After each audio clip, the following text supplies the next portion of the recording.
Hi, welcome to this webinar today.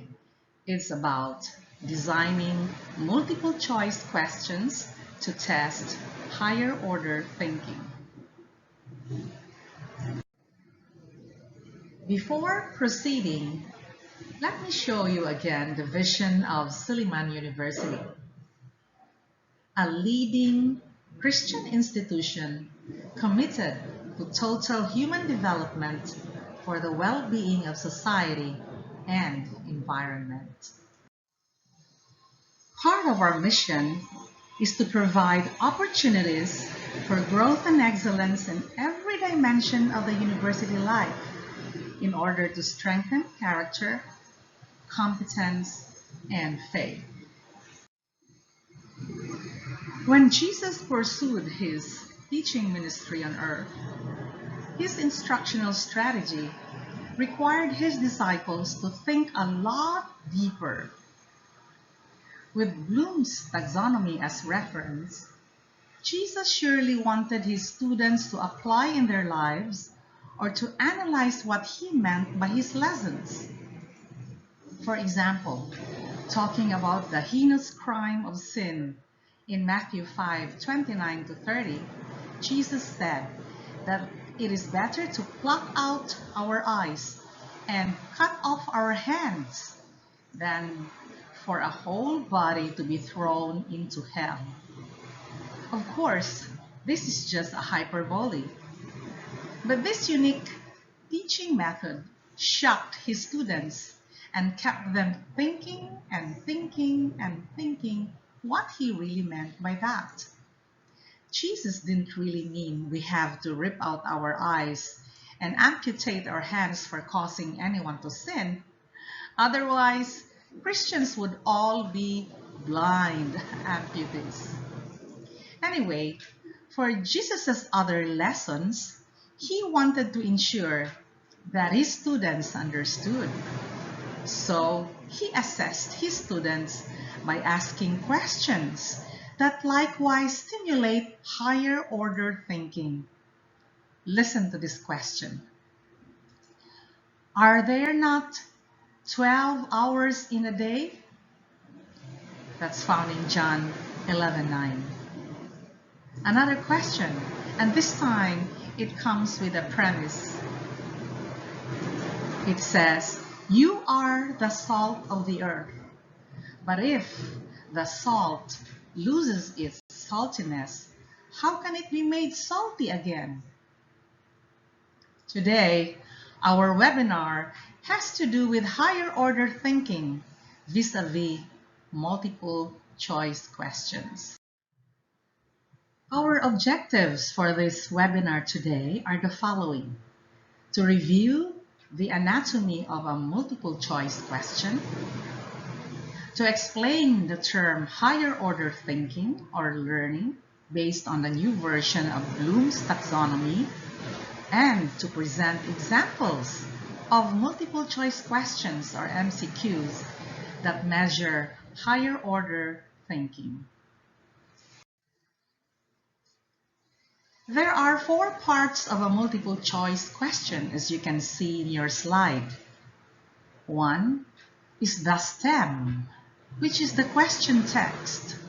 2, the options. These are possible answers.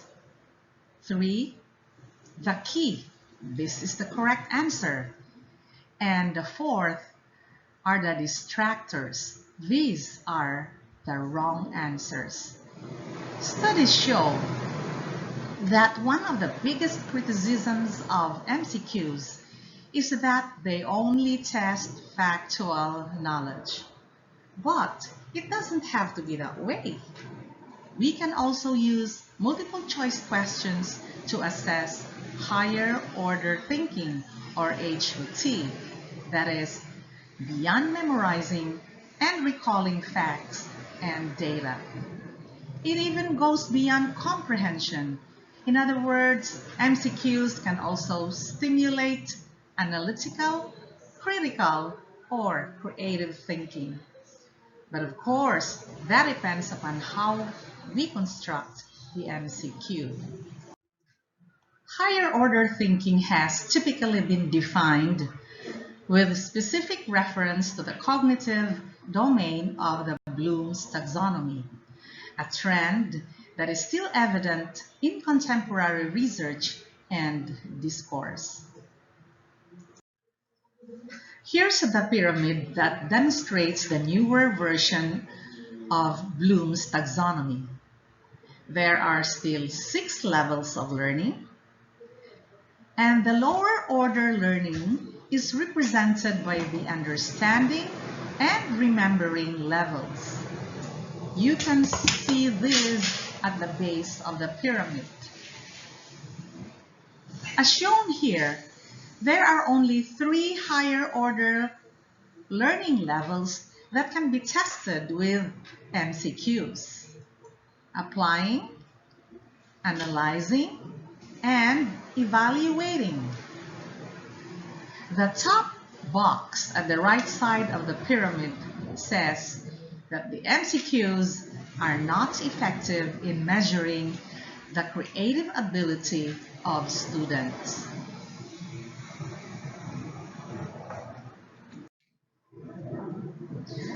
So MCQs can measure only 3 HOT skills.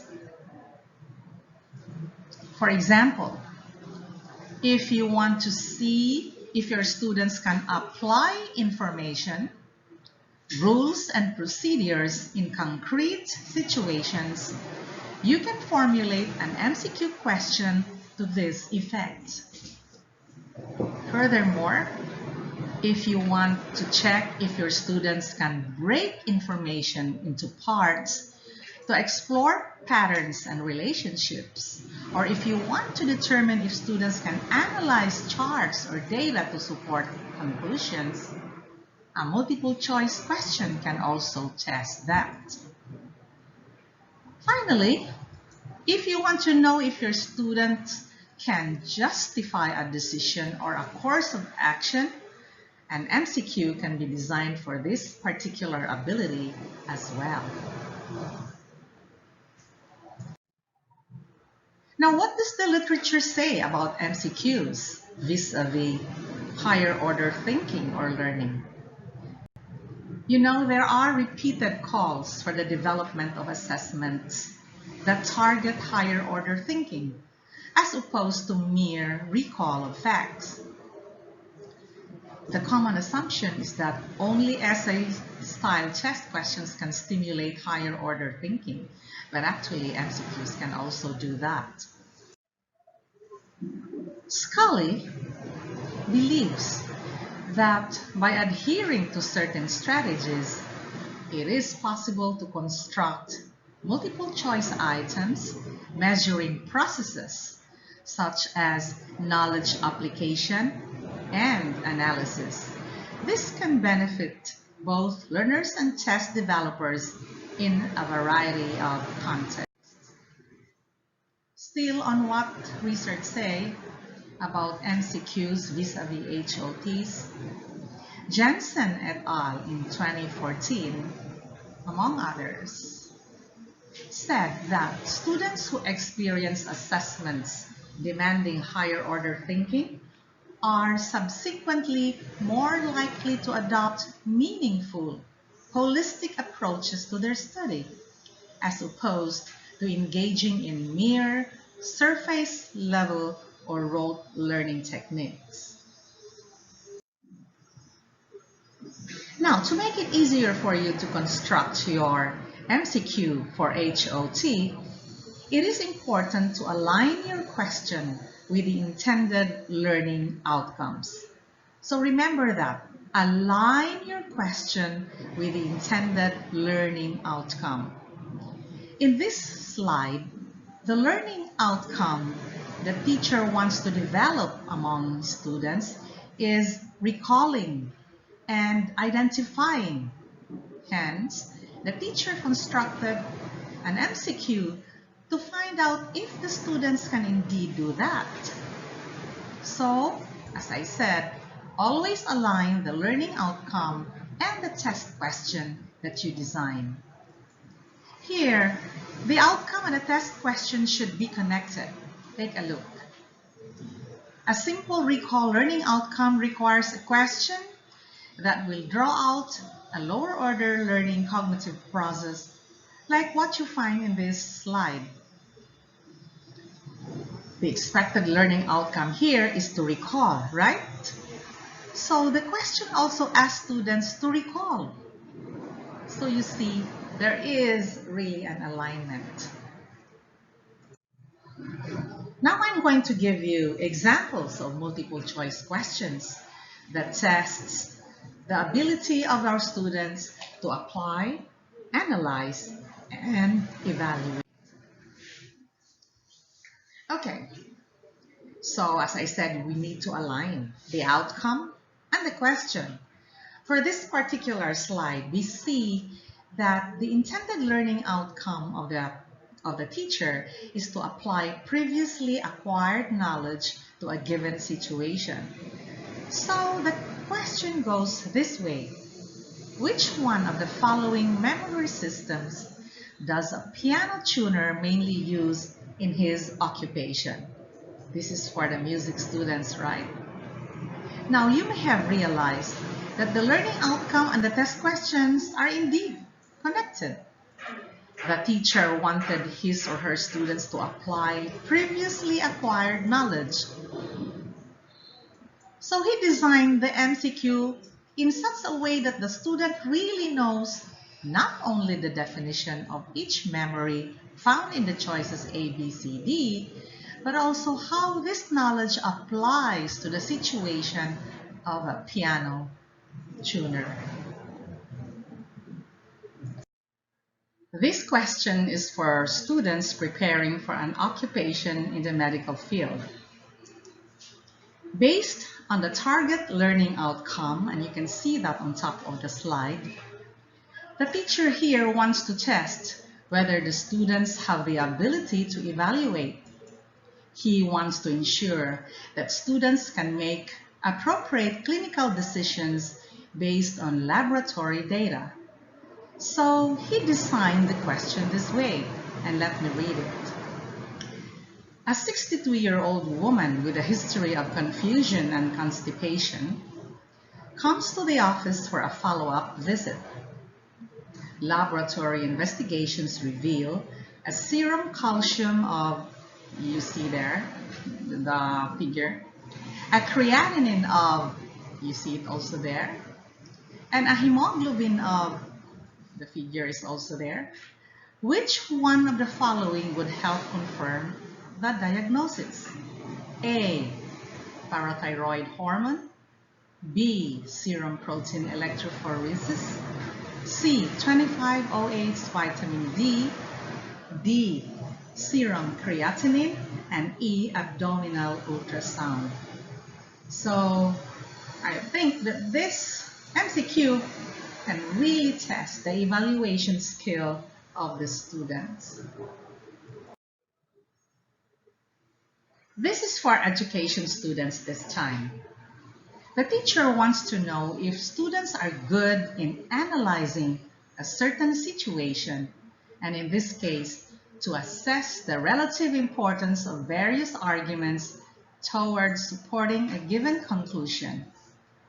So more or less, this is how the teacher designed the question. And let me read it to you. The following are comments made by a teacher about testing. Students go to a school to learn, not to take tests. In addition, tests cannot be used to indicate a student's absolute level of learning. All tests can do is rank students in order of achievement, and this relative ranking is influenced by guessing, bluffing, and the subjective opinions of the teacher doing the scoring. The teacher learning process would benefit if we did away with tests and depended on student self-evaluation. Which one of the following propositions is most essential to the final conclusion? And here there are four options. A, effective self-evaluation does not require the use of tests. B. Tests place students in rank order only. C. Test scores are influenced by factors other than achievement. And letter D. Students do not go to school to take tests. So again, this question tests the ability of the student to analyze. This is my last example. And I think this is for students in ethics or philosophy, if I'm not wrong. So, granting that you are the teacher, if you want to find out if your students can evaluate the validity of an argument, you may state your MCQ this way, and I'd like to read it for you. Consider the question, what is meant by the charge that utilitarianism is too demanding? Now, suppose the following answer is given. Utilitarianism requires moral people to respond to important moral concerns, such as helping the less fortunate, while allowing immoral people to pursue their careers, family lives, and personal projects. What is wrong with this answer? And you give 4 options. For A, you say nothing. That answer is correct. B, it falsely describes what utilitarianism requires of moral people.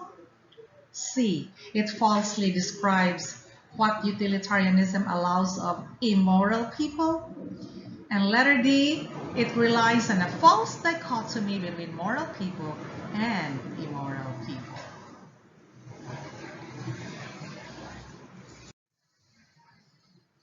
So this time I want to give you some examples of stems which might be helpful in designing multiple choice questions or other types of assessment. These stems are supposed to assess higher order learning. This could be used for MCQs or, as I said, for another type of assessment such as probably an essay.